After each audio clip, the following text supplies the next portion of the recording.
Come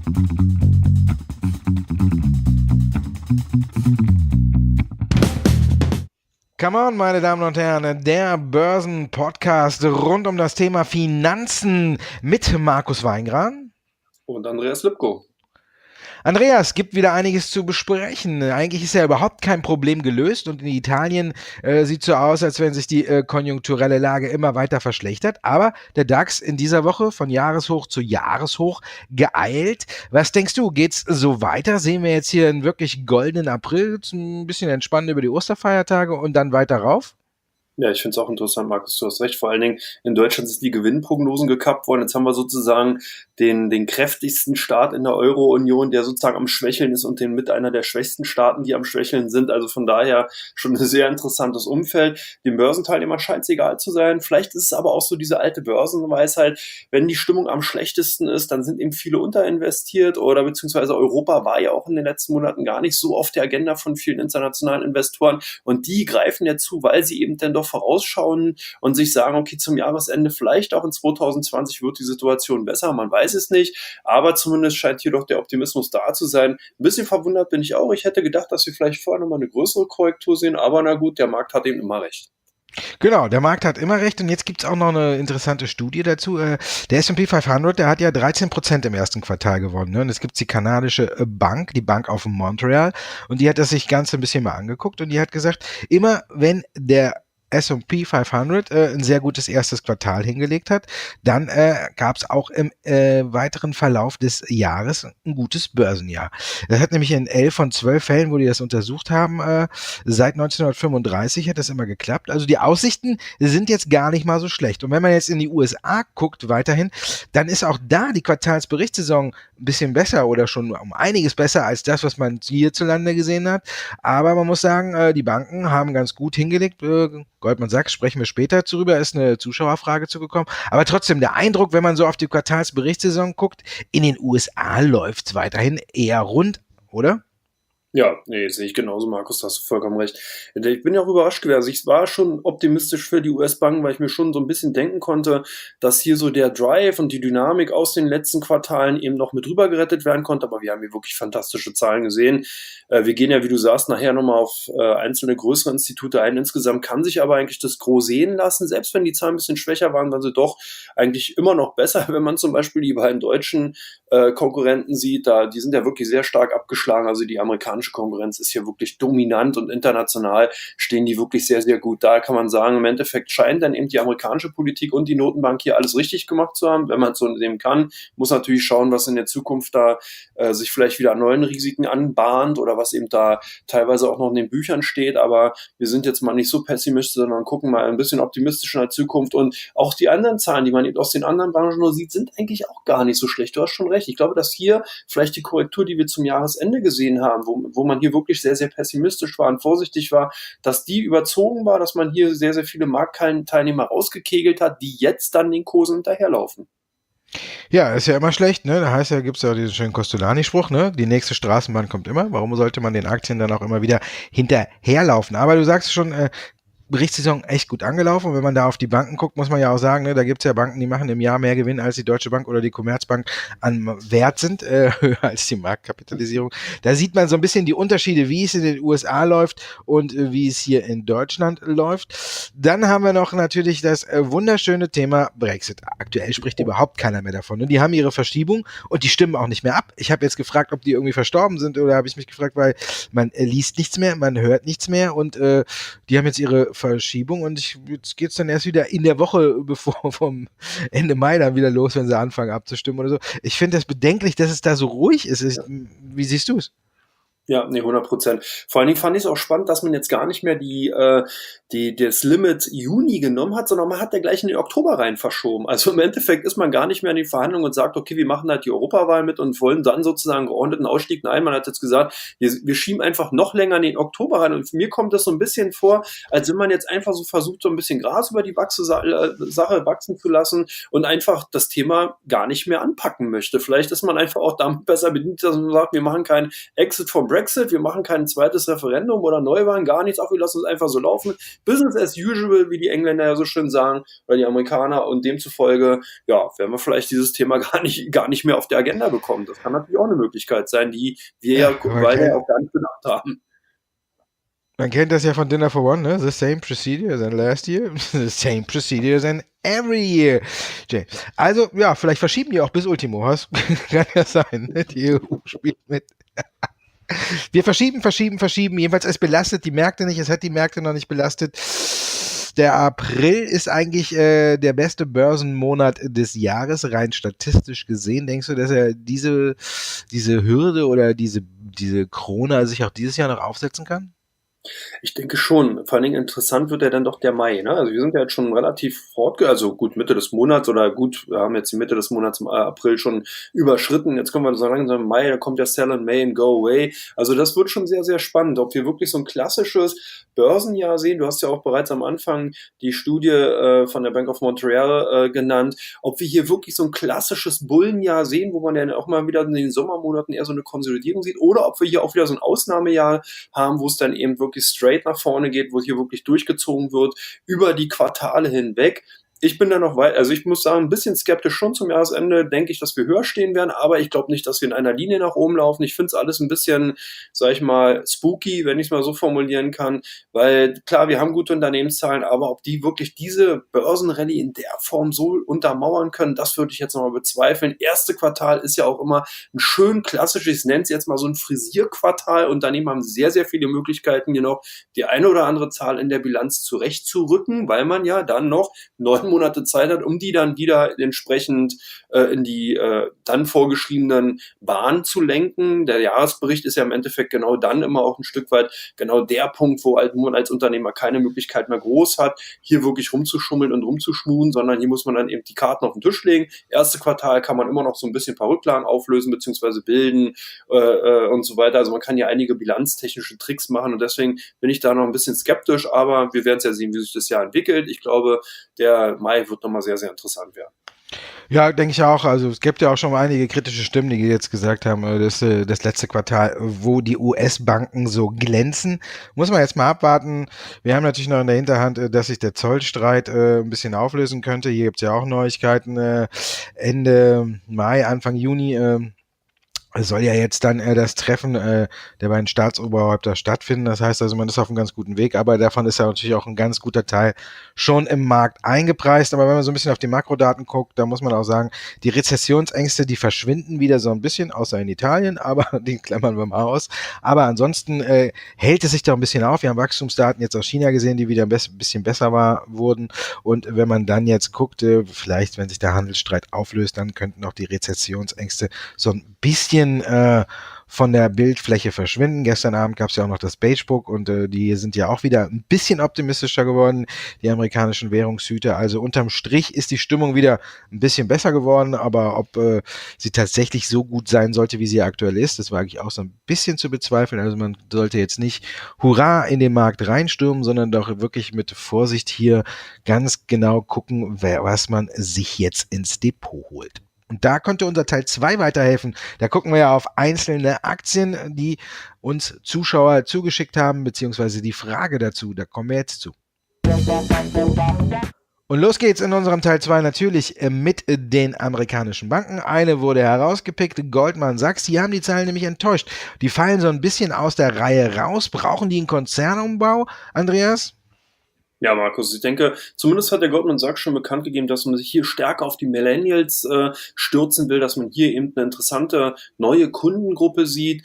Da hat man ja schon vor einigen Wochen angefangen zu sagen, dass man so ein bisschen den Dresscode auflockern will. Du weißt, Goldman Sachs eigentlich wirklich die klassisch konservative White-Collar-Bank, wenn man so will. Also hier sind wirklich Anzüge die Tagesordnung gewesen. Jetzt sagt man, okay, Angestellte, ihr könnt, oder Mitarbeiter, ihr könnt sozusagen auch ein bisschen lockerer, leger legerer rumgehen. Früher kannte man noch den Casual Friday, das scheint jetzt hier sozusagen dann Casual Monday till Friday zu sein. Also man will dahingehend schon ein bisschen lockerer werden, aber insgesamt waren die Zahlen ja ein Ticken schwächer, zumindest auch was der Umsatz eben betrifft. 9 Milliarden waren erwartet, 8,81 sind es dann eben auch geworden. Man sieht hier auch weiter, dass die große Investmentbank ein Stück weit auch Probleme im institutionellen Geschäft hat und Investing und Lending. Das kommt natürlich auch daher, weil eben hier zum Beispiel das Anleihegeschäft, was sehr, sehr wichtig war für so eine großen Investmentbanken, eben rückläufig ist. Man hat hier noch nicht das so wie zum Beispiel eine JP Morgan oder eine Wells Fargo geschafft, dass man sich hier oder ein Bank of America ein Stück weit geschafft, dass man sich davon lösen kann, sondern ist hier wirklich weiterhin ganz, ganz klar in dem klassischen Investmentbanking verankert. Und das will man eben jetzt doch eben auflösen. Und ich denke, dass man hier dann eben auch in den nächsten Quartalen einige Änderungen sehen wird. Natürlich, was ist com.on the Wirecard? Leerverkaufsverbot endet bald von der BaFin. Was denkst du? Geht das Theater nach Ostern weiter oder was könnte jetzt passieren? Ja, jetzt warten wir erstmal ab, ne? Also heute Abend, 24 Uhr, ist das Leerverkaufsverbot beendet. Also dann hat man noch die besinnlichen Osterfeiertage, um sich dann noch ein bisschen daran zu gewöhnen, dass man wieder shorten kann. Ich glaube, das Theater geht nicht so ganz los. Wenn man jetzt so ein bisschen die Berichterstattung verfolgt, Montag hat die Süddeutsche nochmal nachgelegt und hat nochmal neue Vorwürfe ins Spiel gebracht, dass zum Beispiel der in Singapur leitende Angestellte, der ja jetzt seit dem 1. April nicht mehr arbeitet, irgendwie gesagt haben soll, auch der Asienvorstand von Wirecard aus Deutschland, der soll in die ganze Sache involviert gewesen sein. Dann hat die Kanzlei Raja und Tan dann gesagt, die Vorwürfe sind nicht ganz stichhaltig, kann so nicht nachvollzogen werden, aber das hat auch schon keine Auswirkungen mehr gehabt. Jetzt muss man natürlich fragen, die Süddeutsche ist nicht die Financial Times, vielleicht liegt es auch daran, man weiß es nicht, aber es war schon mal ein deutlicher Hinweis, dass die Aktie nicht belastet hat. Und wenn man sich jetzt die Wochenentwicklung jetzt anguckt, bis auf heute, wo natürlich wieder so ein bisschen trübe Stimmung aufkommt, weil das Leerverkaufsverbot eben endet, ist die Wirecard-Aktie in dieser Woche doch schon sehr, sehr gut gelaufen, war immer ganz vorne mit dabei. Und da muss man sagen, die Anleger fassen wieder ein bisschen mehr Vertrauen. Ich denke, das Theater geht nicht direkt los, aber man muss auch sehen, die Leerverkäufer haben sich von dem Short-Verbot der BaFin auch nicht ins Boxhorn jagen lassen. So viel sind da nicht abgesprungen und vielleicht kommt es noch, vielleicht kommt auch wieder was anderes. Man muss warten.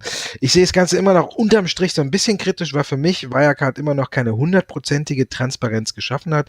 Es ist immer noch ein bisschen was offen. Es ist kein Abschlussbericht, sondern nur ein Zwischenbericht. Dann wurde nur das veröffentlicht, was man auch wollte. Das ist die Taktik, kennt man ja von Wirecard in den vergangenen Wochen und Monaten. Immer nur, wenn man muss, dann wird auch was gemacht und nicht freiwillig. Das finde ich so ein bisschen traurig, aber es geht jetzt Schlag auf Schlag. Am 25. haben wir die Zahlen, die ja jetzt nachgeliefert werden zum Geschäftsende 2018 und 13 Tage später kommen dann auch schon die Zahlen für das erste Quartal. Also bei Wirecard geht es jetzt dann nach Ostern auch Schlag auf Schlag. Beides sollte passen und ich denke, dass die Investoren da ein bisschen auch aufpassen müssen, weil der Markus Braun, der Vorstand, hat ja schon ein Rekordquartal in Aussicht gestellt per Twitter. Vor etwas längerer Zeit sollte das kommen, wird die Aktie natürlich wieder gut laufen. Also ich denke, das Theater wird in der Form nicht so losgehen. Dafür haben wir ein anderes Theater Anfang der Woche gehabt bei der Lufthansa. Die haben da aus dem Nichts kurz Eckdaten veröffentlicht. Adjusted EBIT deutlich im Minus, über 300 Millionen. Letztes Jahr noch im Plus. Und jetzt ist natürlich die Frage, wie wirkt sich das auf das Gesamtjahr aus? Lufthansa hat noch an der Prognose festgehalten. Ist das noch zu schaffen? Ja, schwierig, Markus. Also ich denke, die Lufthansa ist eigentlich auch ein gutes Beispiel. Dafür sind wir wieder bei den alten Börsenweisheiten. Es gibt auch im Dow Jones die Theorie, dass wenn dort zum Beispiel die Transportwerte hier zur Schwäche neigen, dann kann eben auch das rückwirkend für den Gesamtmarkt ein negatives Zeichen sein. Lufthansa, ein klassischer Carrier, auch in der Logistik sehr, sehr stark vertreten. Du hast bereits gesagt, wir haben hier wirklich ein sattes Minus beim EBIT. 336 Millionen im Vorquartal sind noch 52 Millionen erzielt worden. Hier sind es unter anderem die gestiegenen Treibstoffkosten. Das verwundert natürlich ein bisschen vielleicht den einen oder anderen, weil man ja immer wieder Hedge-Geschäfte hört, dass sich eben Fluggesellschaften beziehungsweise dann eben auch Unternehmen, die eben durch Rohstoffkosten dann belastet werden können, hier eigentlich im Vorfeld ja absichern können. Das hat die Lufthansa anscheinend nicht gemacht. Die sind alleine 202 Millionen dann eben zu Buche geschlagen. Aber was so ein bisschen auch ein Stück weit ein Indiz dafür sein könnte, dass eben die Jahresprognose doch ein bisschen kippeln könnte, ist eben, dass man hier Überkapazitäten in Europa hat und dass eben auch das Geschäft allgemein rückläufig ist. Also es ist eine Verlangsamung zumindest zumindest erstmal zu sehen, was ja immer auch ein Stück weit ein Vorläufer eben von rückläufig sein kann. Also die Kapazitätswachstum ist eben langsamer als bisher angenommen. Von daher, ich bin da doch ein bisschen pessimistischer, was Lufthansa angeht und denke auch, dass das eben auch genau das widerspiegelt, was wir sehen. Deutschland kappt, Italien hat die Wirtschaftsprognosen gekappt und die Lufthansa kappt auch. Also von daher, ich würde hier vorsichtig sein. Qualcomm, da muss man, glaube ich, nicht vorsichtig sein. Und wie siehst du das? Die haben hier einen Deal abgeschlossen, ist ja wirklich so gut. Ja, man muss sagen, unterm Strich hat Apple sich hier wohl tatsächlich dann doch ein bisschen verzockt. Ich meine, die haben ja moniert, dass man hier eben für diesen Chip zahlen muss und zusätzlich eben auch noch für das Patent auf den Chip. Ich meine, da hat Qualcomm vielleicht so einen ganz kleinen guten Weg gefunden, dass man hier doppelt kassieren kann. Da wollte Apple gegen vorgehen, hat dann auch quasi alles gekündigt und musste dann feststellen eben, dass Intel erst 2020 Chips liefern können, die auch 5G verarbeiten können. Das heißt also, die iPhone-Generation, die jetzt September 2019 auf den Markt gekommen wäre wahrscheinlich zu 100% nicht 5G-fähig gewesen. Und das wäre natürlich dann nochmal ein richtiges Pfund für Apple gewesen, wenn die da wirklich das nicht liefern können. Und da wären sie vielleicht dann tatsächlich noch weiter ins Hintertreffen geraten mit dem iPhone, wären die Verkäufe schwächeln schon Also von daher muss man sagen, saß Qualcomm schon am längeren Hebel und was sie jetzt dann da rausgemacht haben, ist wirklich nicht schlecht. Sie haben eine Einmalzahlung bekommen, man weiß nicht, wie hoch das ist. Darüber wird geschwiegen, das wird man wahrscheinlich erst bei den Quartalszahlen irgendwann dann feststellen, wie viel Apple da auf den Tisch gelegt haben. Und sie haben sich Apple für 6 Jahre als weiteren Kunden gesichert. Also für 6 Jahre ist jetzt auch mal nicht schlecht, also ist ja natürlich ein Top-Abnehmer und ein Großabnehmer Apple. Von daher wirklich ein super Deal. Der Vorstandsvorsitzende hat ja schon gesagt, er rechnet vielleicht so damit, dass es um die $2 pro Gewinn je Aktie nach oben geht, also das ist auch schon mal eine Hausmarke, da kann man sehen, wie wirklich gut dieser Deal ist. Die Anleger sind ja auch gut drauf angesprungen, die Aktie hat ja über ein Viertel zugelegt in den letzten beiden Tagen, also muss man sagen, Qualcomm hat hier wirklich hervorragend gehaushaltet, hat das gut gemacht und Apple saß tatsächlich hier irgendwie am kürzeren Ende und um diesen 5G-Chip zu bekommen, mussten sie hier wohl dann tatsächlich in den sauren Apfel beißen und auch Intel ist ganz gut aus der Sache rausgekommen, die haben ja gesagt, sie geben dann ihre Forschung und Technik im Bereich 5G dann wieder auf und dafür wurden sie auch gefeiert. Also im Grunde genommen das Trio hier, da gab es jetzt nur Gewinner, der größte eben Qualcomm, Apple hat nicht so viel jetzt davon profitiert, aber zum Beispiel Intel ist dann auch nochmal nach oben. Also von daher alles nur Gewinner. Jetzt kommen wir vielleicht zu Verlierern. Telekom, der Deal zwischen der US-Tochter und Sprint, der wackelt wieder ein bisschen. Das amerikanische Justizministerium will irgendwie dazwischen funken. Was passiert, wenn der Deal platzt? Ja, so es wäre Telekom so ein Stück weit, ich sage jetzt mal vorsichtigerweise ein Desaster, kann man so nennen, ja.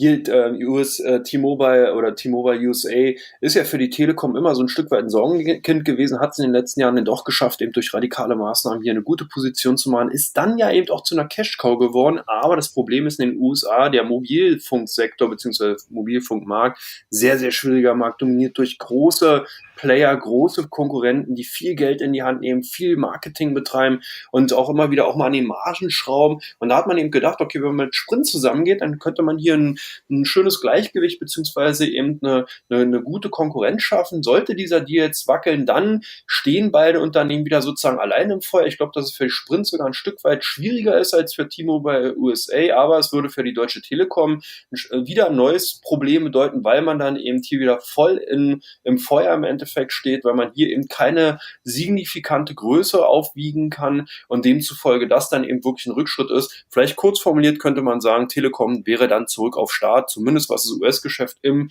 Mobilfunksektor angeht. Also ich denke, wünschenswert wäre, dass man hier nochmal mit den Aufsichtsbehörden beziehungsweise dann eben mit den US-Behörden dahingehend nochmal nachverhandelt und dass man hier entsprechend diesen Deal doch zustande bekommt. Gut, dann kommen wir zu Teil 3 unseres Börsenpodcasts und da geht es natürlich um die meistgesuchtesten Aktien bei OnVista und die meistgehandelsten Aktien bei der com direkt. Und bevor wir Ihnen die 3 Aktien präsentieren, muss ich mich noch kurz entschuldigen für eine kleine Fehlinformation, die mir durchgerutscht ist. Ich hatte gesagt im letzten Börsenpodcast, dass bei com.on nicht viel geht. Ein aufmerksamer Zuhörer hat direkt eine E-Mail geschrieben. Vielen Dank dafür. Ich hatte übersehen, dass com.on tatsächlich Anfang April doch schon einen Zulassungsantrag für das Narkosemedikament in den USA gestellt hatte. Von daher muss ich das revidieren. Unterm Strich ändert es nicht so viel an meiner Einschätzung zu der Aktie, aber trotzdem muss ich natürlich mich korrigieren. com.on hat schon in den USA einen Zulassungsantrag gestellt. Mein Fehler hatte ich irgendwie übersehen. Kommen wir zu den meisten. Außerdem könnte man ja auch sagen, vielleicht hast du ja auch nochmal testen wollen, ob die Zuhörer, die wir haben, genau zuhören und die Informationen, die wir geben, auch so ein wortlos hinlegen oder nicht. Also demnach scheint es ja geklappt zu haben. Ja, kritisches Hinterfragen oder aufmerksam machen, immer gerne erwünscht. Wir warten auf Fragen und auch gerne auf Reaktionen. Kommen wir zu den meistgehandelten Aktien bei der Comdirect. Fangen wir mal an mit Build Your Dreams. Was machen die Anleger? Der chinesische Automarkt schwächelt. Kaufen sie trotzdem oder verkaufen sie? Nee, die kaufen. BYD hat ja hier, oder Build Your Dreams, hat auf der Shanghai Motor Show überzeugt. Sie hat hier neue Modelle vorgestellt und das dürfte auch wirklich ein Fingerzeig für die deutsche Automobilindustrie sein. Der E-Seat GT wurde vorgestellt, es wurden 3 Plug-in-Hybride vorgestellt und 2 neue Elektroautos. Ich glaube, hier wird wirklich jetzt richtig aufgedreht und hier kommt auch richtig jetzt Dynamik in den E-Mobility-Sektor rein. BYD, da haben einige Analysten auch in die Hände geklatscht, haben die Aktie jetzt dann auch erneut zum Kauf empfohlen.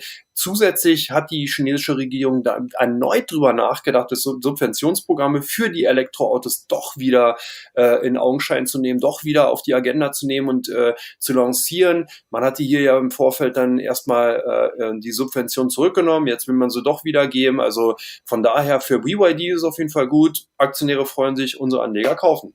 Bei euch sind die Netflix ganz weit oben. Hat das vielleicht mit den Zahlen zu tun? Ja, womit sonst? Klar. Netflix hat natürlich Zahlen präsentiert. Super Start ins erste Quartal. Ausblick dann eher ein bisschen mau. Und auch natürlich haben viele nachgeschaut, was passiert jetzt mit Netflix. Walt Disney hat einen großartigen Einstieg in den Streaming-Markt angekündigt mit Kampfpreisen, mit Preisen, die unter den Preisen von Netflix liegen. 6,99 US-Dollar pro Monat. Ist natürlich schon mal ein Hammer und von daher steht Netflix natürlich unter genauer Beobachtung und jetzt haben sie natürlich auch gesagt, dass sich das Kundenwachstum im zweiten Quartal deutlich abschwächen wird. Jetzt waren die Anleger auch ein bisschen hin und her gerissen, was sollen sie jetzt mehr bewerten, den guten Start ins neue Jahr oder den etwas trüberen Ausblick. Die Aktie hat immer so ein bisschen geschwankt. Ich glaube, auf Netflix kommen schwerere Zeiten zu, wenn man guckt. Ich habe ja selber Netflix und wundere mich schon seit ein paar Monaten, dass auf einmal alle Angebote von Walt Disney aus dem Programm verschwinden. Man will doch die Preise erhöhen und die BBC hat ja jetzt auch angekündigt, ihre ganzen Doku-Serien aus dem Programm zu nehmen, weil sie einen eigenen Doku-Channel mit Discovery machen. Also von daher wird das Angebot bei Netflix immer kleiner, weil immer mehr Leute Streaming-Dienste anbieten und ihre eigenen Inhalte selbst vermarkten wollen. Von daher wird es ein bisschen schwieriger. Netflix muss viel auf Eigenproduktion setzen und von daher steigt natürlich auch das Risiko, ob sie überhaupt den Nerv der Zuschauer treffen. So kann es dann sein, dass sie hohe Produktionskosten haben plus abwandernde Abonnenten, weil die Serien halt eben nicht mehr so ankommen. Also das Risiko wird deutlich höher, aber die Aktie hat so ein bisschen darauf reagiert und jetzt müssen wir mal gucken, wie sich dann Netflix in den weiteren kommenden Monaten schlägt. Luke Oil bei euch. Russischer Wert, viele Tankstellen, super, läuft's gut oder werden sie verkauft? Nee, Lukoil auch bei den Käufern ganz weit vorne. Ja, russische Rohstoffunternehmen sind ja auch immer ein Stück weit interessant gewesen, hier mit hohen Abschlägen auch gehandelt worden, Risikoabschlägen eben durch das politische Risiko. Wir hatten ja in den letzten Wochen bereits über Gazprom gesprochen, jetzt eben Lukoil hier weit vorne.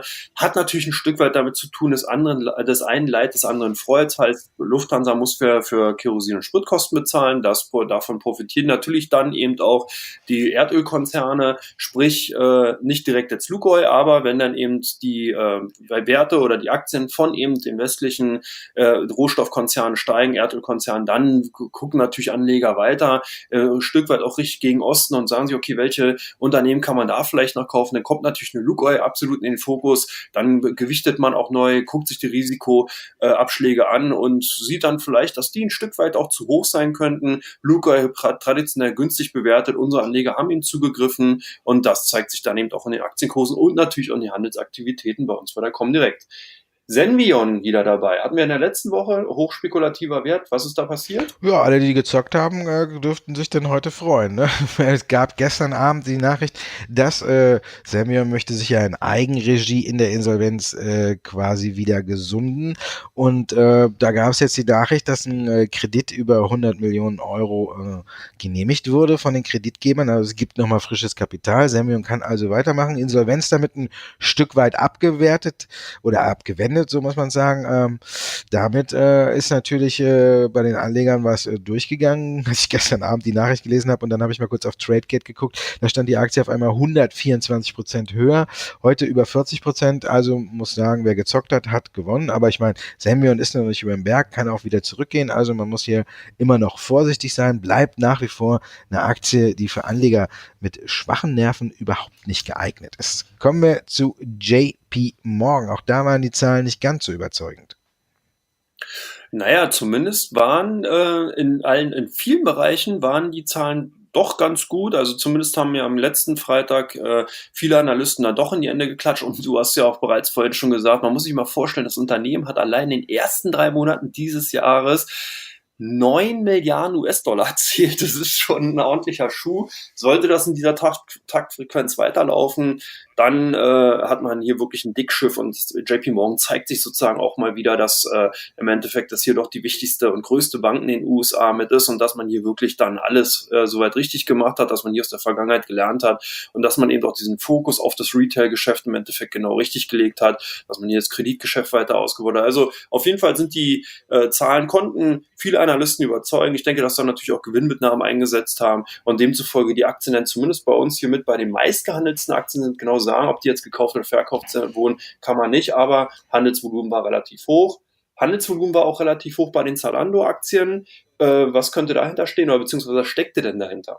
Natürlich auch die Zahlen. Hier gab es Zahlen zum ersten Quartal und Zalando konnte nicht hinterm Berg halten, hat schon mal veröffentlicht, dass man überraschenderweise in Q1 dann einen Gewinn verbucht hatte. Die meisten oder die Analysten und Experten hatten ja mit einem Verlust in Q1 gerechnet, also Zalando hat hier deutlich überrascht, deutlich die Erwartungen übertroffen und da wollte natürlich auch jeder bei uns wissen, wie hoch die Überraschung war. Die Aktie ist ja dann auch gut gelaufen, also von daher, ja, wer solche Werbung macht, muss damit leben, dass man die Phrase immer wieder drischt. Die Anleger haben geschrien vor Glück, Zalando schreit vor Glück und haben natürlich dann auch gekauft. Und jetzt können wir natürlich gucken, wie es sich weiterentwickelt. Vielleicht haben wir wieder einen heißen Sommer, der alle belastet, oder vielleicht haben wir einen gemischten Sommer, an dem sich alle freuen. Muss man warten, wie es im zweiten Quartal weitergeht. Jemals Zalando hervorragend gestartet. So, Andreas, damit sind wir durch, ne? Ja. Haben wir es geschafft. Im Endeffekt haben wir auch wieder Wort gehalten, beziehungsweise haben wir unsere beiden roten Linien oder roten Fäden Brexit und Wirecard auch heute wieder dabei gehabt. Ja, dann bleibt uns nichts anderes übrig, als Ihnen, verehrte Zuhörerinnen und Zuhörer, ein frohes Osterfest zu wünschen. Morgen Karfreitag, dann haben wir noch den Samstag und dann kommen die Osterfeiertage. Genießen Sie die freie Zeit und erholen Sie sich gut. Wir wünschen frohe Ostern. Dir natürlich auch, Andreas. Ja, dir auch, Markus. Vielen Dank und viel Spaß. Ja, bis nächsten Donnerstag. Bis dahin, meine Damen und Herren.